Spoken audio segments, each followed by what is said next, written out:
He was just trying to pay for parking. 68 years old, a retired firefighter, a man who had run into burning buildings without flinching.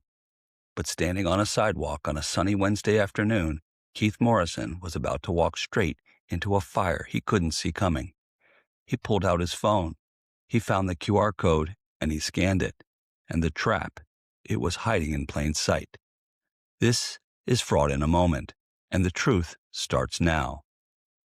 Sticker shock. The parking meter that emptied his wallet. Keith Morrison was 68 years old, a retired firefighter from Fredericksburg, Virginia, and a man who believed in common sense. After 31 years on the job, he had learned to stay calm, pay attention, and trust his instincts.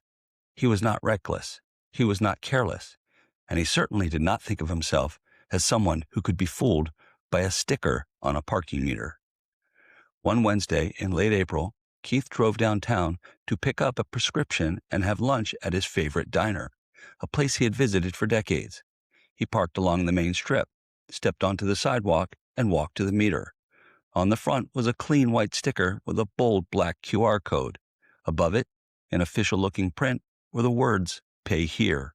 Scan QR code to pay with your phone. City of Fredericksburg Parking Services." Keith had seen QR codes everywhere: restaurants, doctor's offices, utility bills, and even other parking areas. It made sense to him that the city would modernize its meters. He did not notice that the sticker had been placed over another label. He did not see the faint outline underneath or the corner where the original city sticker had been covered. To him, it looked legitimate. He opened his phone camera, scanned the code, and a polished payment page appeared. It displayed a city-style logo and asked for his license plate, parking time, and credit card information. Keith typed everything in, selected 1 hour, and pressed Pay Now.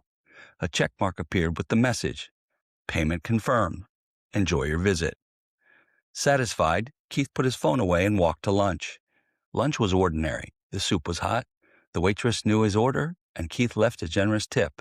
When he returned to his car, he found a parking ticket under the windshield wiper. He frowned, assumed the meter had made a mistake, and decided he would contest it later. 3 days passed before his phone buzzed with a credit card alert, a charge for $412 at an electronics retailer he had never used. Keith immediately called the number on the back of his card.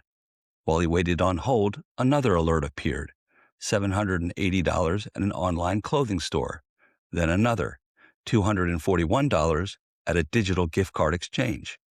By the time a fraud specialist answered, 3 charges had been processed in less than an hour. The total was $1,433. "Sir," the agent said carefully, "it appears your card was compromised. Have you recently used your card on an unfamiliar website or scanned a QR code to make a payment?" Keith sat silently for a moment. Then he remembered the meter. "A parking meter," he said. Only then did Keith understand. The real meter had never been paid. The ticket had not been in error. The confirmation screen was part of the trap, designed to keep him calm while his card details were already being used.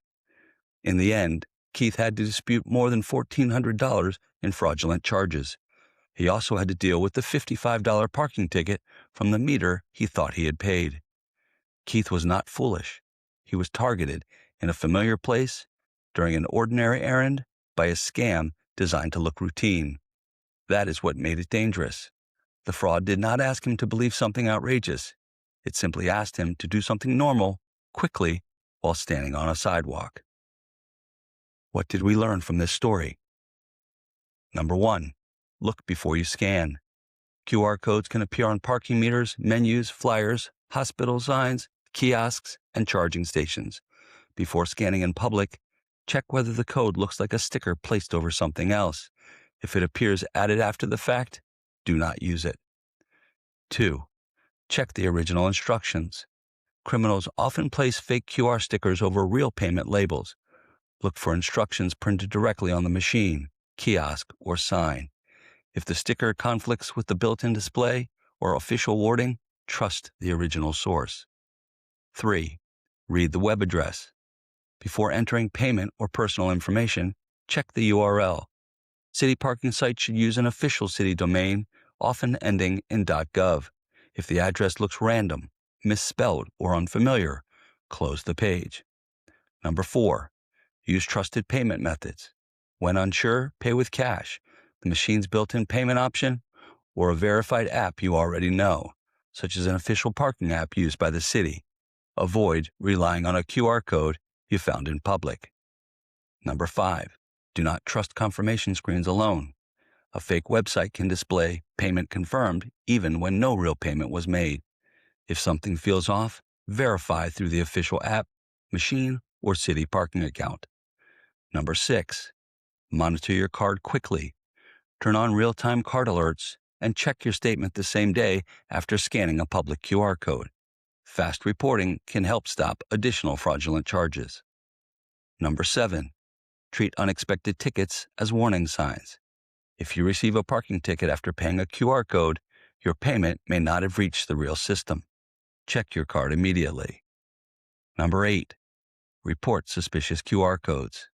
If you suspect a fake QR sticker, contact your bank, local authorities, the city parking office, and reportfraud.ftc.gov.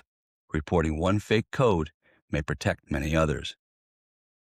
Keith's story is a reminder that quishing doesn't live only in your mailbox or your inbox. When you're not at home, when you're not online, if you're standing on a public sidewalk in broad daylight, you feel safe. And that feeling, that completely reasonable, completely human feeling of safety, is exactly what the criminal's counting on. Quishing lives on the sidewalk, on the wall of your favorite restaurant, on the charging station at your doctor's office, on any flat surface where a criminal can place a sticker and walk away. The trap is set before you arrive, and it looks exactly like something the city or the business put there themselves. So the next time you see a QR code, look at what's underneath. Look at where it takes you, because what Keith paid $1,400 to learn, you just learned for free. This has been Fraud in a Moment, where we expose the schemes hiding in plain sight and give you the tools to protect what's yours.